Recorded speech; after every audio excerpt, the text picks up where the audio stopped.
Bismillahirrahmanirrahim.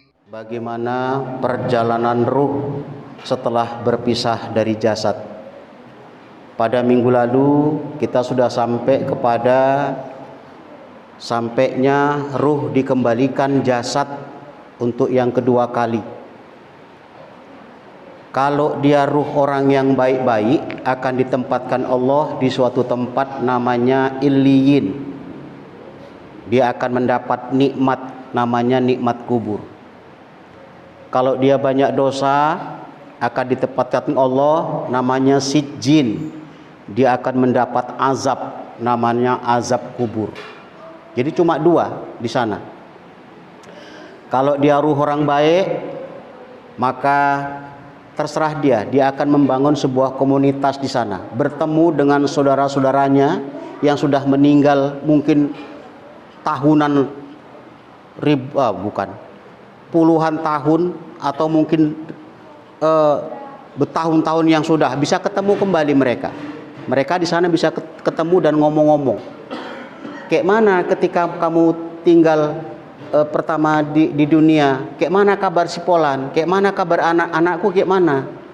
Mereka saling bertanya. Itulah dia nikmat. Dan Allah telah memperlihatkan surga. Inilah janji Allah. Namun hanya diperlihatkan, masuk belum bisa, karena belum kiamat. Sedangkan orang-orang yang banyak dosa akan disiksa sesuai dengan dosanya. Ada yang dosanya itu ruhnya terkatung langit dan bumi. Itulah ruh orang-orang yang sampai meninggal dia belum bayar hutang dengan tidak diniatkan. Ya. Jadi nggak ada kesungguhan untuk membayar hutangnya. Nanti di akhirat itu di alam kubur ruhnya akan terkatung antara langit dan bumi. Ada ruhnya itu yang berenang di sungai, namun sungainya itu sungai darah. Ketika dia hendak menepi dilempar, hendak menepi dilempar. Begitulah seterusnya. Ini adalah ruhnya orang-orang pemakan riba. Orang-orang yang memakan harta yang bukan haknya. Orang-orang yang korupsi. Inilah nanti di alam kubur. Ada yang ruhnya itu diletakkan di suatu tempat namanya tanur, kayak ceret. Ya, moncongnya itu kecil, bawahnya besar. Begitu dimasukkan ruhnya di moncongnya itu, sampai di bawah dia dibakar sampai hari kiamat. Dia nggak bisa keluar. Ini ruh siapa? Yakni ruhnya orang-orang yang berzina, yang sampai akhir hayat dia belum bertobat. Seperti inilah, na'udzubillah summa na'udzubillah. Ya, jadi nggak ada cerita orang yang sudah di alam kubur balik lagi ke dunia kayak cerita-cerita di kampung-kampung sini, ya kan? Sebelum 3 hari ruhnya itu masih keliling rumah katanya. Ngapain keliling, kayak kurang kerjaan aja? Emangnya mau ronda apa? Keliling-keliling? Ya, itu nggak sebuah pemahaman yang salah. Atau ada di antara yang memahami ketika menjelang bulan Ramadan ruhnya itu pulang, maka disambut di rumah dengan sesajen. Loh, ini untuk apa, Mak? Iki arek bulan poso, kakekmu arek balik iki. Disiapkanlah sajen. Ya, macam-macam isinya itu. Ada kopi. Kok kopi, Mak? Iya, biyen kakekmu seneng kopi, iki tak kei. Oh, eneng rokok, Mak, rokok siong. Biyen kakekmu rokok siong. Inilah pemahaman yang menyesatkan ini. Gak ada cerita orang yang sudah di alam kubur itu gak bisa balik. Makanya alam kubur itu disebut dengan alam barzah. Barzah artinya benteng. Benteng, nggak bisa, artinya orang yang di alam kubur nggak bisa balik ke dunia, dan kita pun nggak bisa melihat mereka. Jadi nggak ada cerita orang itu balik-balik ke rumah. Apalagi ada film-film yang menyesatkan. Film yang menyesatkan, ya, ada yang katanya meninggal, tahu-tahu malam Jumat dia nengok anaknya. ya, nengok anaknya, terus anaknya dibawa entah kemana, datang neneknya, lu mana, cucuku mana, nggak ada. Begitu pagi-pagi udah ada. Film yang menyesatkan itu, ya, nggak betul, nggak sesuai dengan ajaran Islam. Jadi kita terbentengi dengan mereka. Tetapi, nah ini, kalau kita mimpi, ya mimpi ya, beda dengan kalau kita langsung, Pak Ustadz, betul Pak Ustadz, aku nengok mamaku duduk di situ, ngayun-ngayun begini, betul nengok Pak Ustadz di situ dia duduk. Asli itu mamaku, itu ruh mamaku. Itu yang ditengok itu bukan ruh mamakmu, tapi dia, betul, itu adalah setan yang menjelma sebagai mamakmu. Itulah pandainya setan menggelincirkan akidah kita. Kenapa? Karena setan itu pinter. Apa yang ada di benak kita, keyakinan kita, mamaku ini belum 3 hari masih di sini nih. Itulah yang diciptakan. Kayak kita mau lewat kuburan, mau pulang. Aduh, lewat kuburan nanti ada kuntilanak ini. Ada kuntilanak ini. Itu di sebelah kuburan itu ada pohon mangga besar. Biasa dia gantung-gantung di situ ayunan. Kalau itu yang ada pada kita ke sana, terjadilah. Itu imajinasi. Hantu itu nggak ada dalam Islam. Apa aja nama-nama hantu ya? Kuntilanak, sundel bolong, gundurwo, pocong. Nggak ada dalam Islam. Nggak ada dalam Islam. Pernah nggak bapak-bapak, ibu-ibu dengarkan ayat Quran bunyinya begini?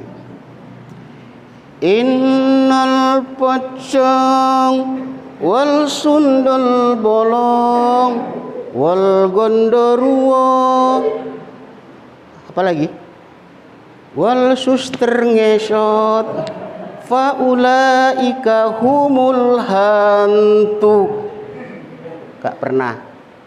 Yang ada dalam Islam itu 1, jin, 2, iblis, 3, setan. Apa bedanya? Kalau jin itu seperti kita manusia, komunitas, sebuah bangsa. Ada bangsa manusia, ada bangsa jin, ada bangsa malaikat. Komunitas. Kayak kita juga. Jin itu kayak kita, diciptakan untuk beribadah. Wa ma khalaqtul jinna wal insa illa liya'budun. Surah Az-Zariyat ayat 56. Tidak kuciptakan jin dan manusia kecuali untuk mengabdi kepadaku. Jin ya kayak kita. Manusia itu ada yang soleh, ada yang salah. Jin pun begitu. Ada jin yang soleh, ada jin yang salah. Berbuat dosa aja kerjanya. Nah, jin yang berbuat dosa itulah namanya iblis. Nah, jin yang tidak taat kepada Allah itulah iblis. Sifatnya namanya setan. Sifatnya namanya setan. Ya, apa? Sifatnya namanya setan. Jadi setan itu sifat, bukan wujud. Pulang yuk, nggak mau. Nanti di sana ketemu setan. Itu salah. Setan itu bukan wujud, tapi dia adalah sifat. Karena dia sifat, bisa pada jin, pada iblis, bisa pada manusia. Manusia kalau dia melanggar perintah Allah, suka berbuat dosa, sifatnya itu sifat setan, walaupun dia manusia. Ya, walaupun dia manusia, sifatnya itu setan. Nah, jadi inilah pemahaman kita. Jadi nggak ada hantu, itu nggak ada dalam Islam, ya, nggak ada dalam Islam. Karena pinternya iblis itu diciptakan rasa takut, karena kesyirikan itu berawal dari takut. Karena takut buat sesajen. Karena takut buat tumbal. Setan itu makin dipuja, dia semakin menjadi. Itulah sifat setan. Semakin dipuja, semakin kita percaya, wah semakin menjadi. Orang-orang yang katanya pernah ketemu Nyi Doror Kidul, itu iblis yang menciptakan. Sebetulnya itu nggak ada. Nah, ya, oke. Tapi kalau kita mimpi ketemu dengan orang yang sudah meninggal, ya, ketemu ruh kita dengan ruh orang yang sudah meninggal, itu dipertemukan sama Allah. Itu betul. Itu betul. Ya. Jadi kalau kita mimpi ketemu dengan mak kita, ayah kita yang sudah meninggal, ya, tapi dalam mimpi ya, itu betul kita ketemu, ruh kita itu dipertemukan sama Allah. Ya. Allah yang menyatakan ini dalam surah Az-Zumar ayat 42. Nanti Bapak dan Ibu buka Qur'annya. Surah Az-Zumar ayat 42. Di sana Allah menyatakan Allah telah menggenggam ruh orang-orang yang sudah meninggal dan ruh orang-orang yang tidur, dan Allah berkuasa untuk mempersatukan. Diketemukan kita. Ya, jadi kalau kita mimpi dengan saudara kita yang sudah meninggal, itu betul ruh kita ketemu dengan saudara kita. Ini Allah yang menyatakan. Dan ini pernah kejadian di zaman Rasul. Rasul membenarkan. Nah, tapi kalau ketemu, wih, kakek, itu enggak. Itu setan itu. Ya. Nah, Bapak Ibu yang dirahmati Allah Subhanahu wa taala. Jadi ini adalah pemahaman-pemahaman yang perlu kita luruskan di masyarakat. Ya, yang perlu kita luruskan. Sajen-sajen itu enggak perlu. Ketika kita mau ziarah, begitu masuk tanah wakaf, kita mengucapkan salam. Apa salamnya? Assalamualaikum li ahlil kubur. Kita yang ngasih salam, kita yang menjawab. Waalaikumsalam.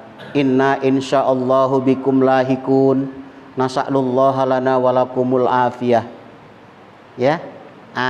Kita yang ngasih salam, kita yang jawab. Walaupun kata Allah, mereka yang dalam kubur itu mendengar salam kita dan menjawab, cuma tidak diperdengarkan sama kita. Inilah maha bijaksananya Allah, tidak diperdengarkan. Sebab kalau kita dengar jawaban mereka, saya yakin kita nggak jadi ziarah. Assalamualaikum li ahlil kubur. Kuburan rame-rame. Waalaikumsalam. Saya yakin terkencing di celana itu. Yakin saya. Pulang. Gak jadi ziarah. Hah? Betul. Inilah mengucapkan salam. Gitu juga ketika kita masuk rumah, mengucapkan salam. Di rumah. Kenapa? Karena di rumah itu ada makhluk Allah. Namanya malaikat. Kita mengucapkan salam. Apa salamnya?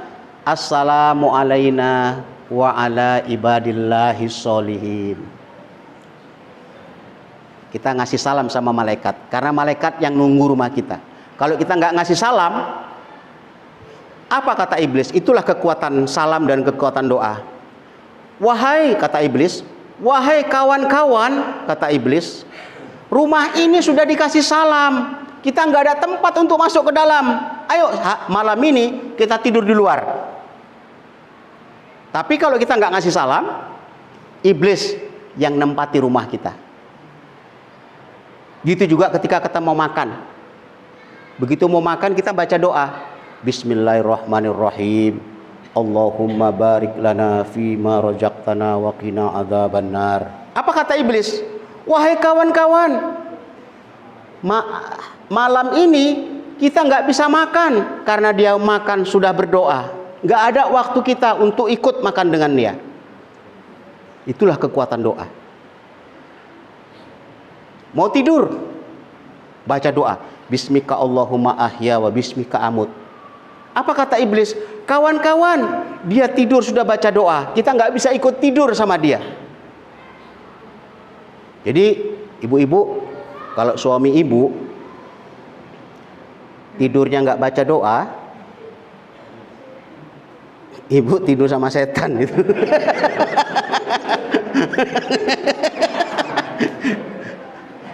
Ibu dipeluk sama setan. Coba rasakan aja pelukan setan itu gimana. Gitu juga bapak-bapak. Kalau bapak-bapak tidur sama istri, istri nggak baca doa, ibu peluk istri bapak itu. Berarti bapak meluk siapa?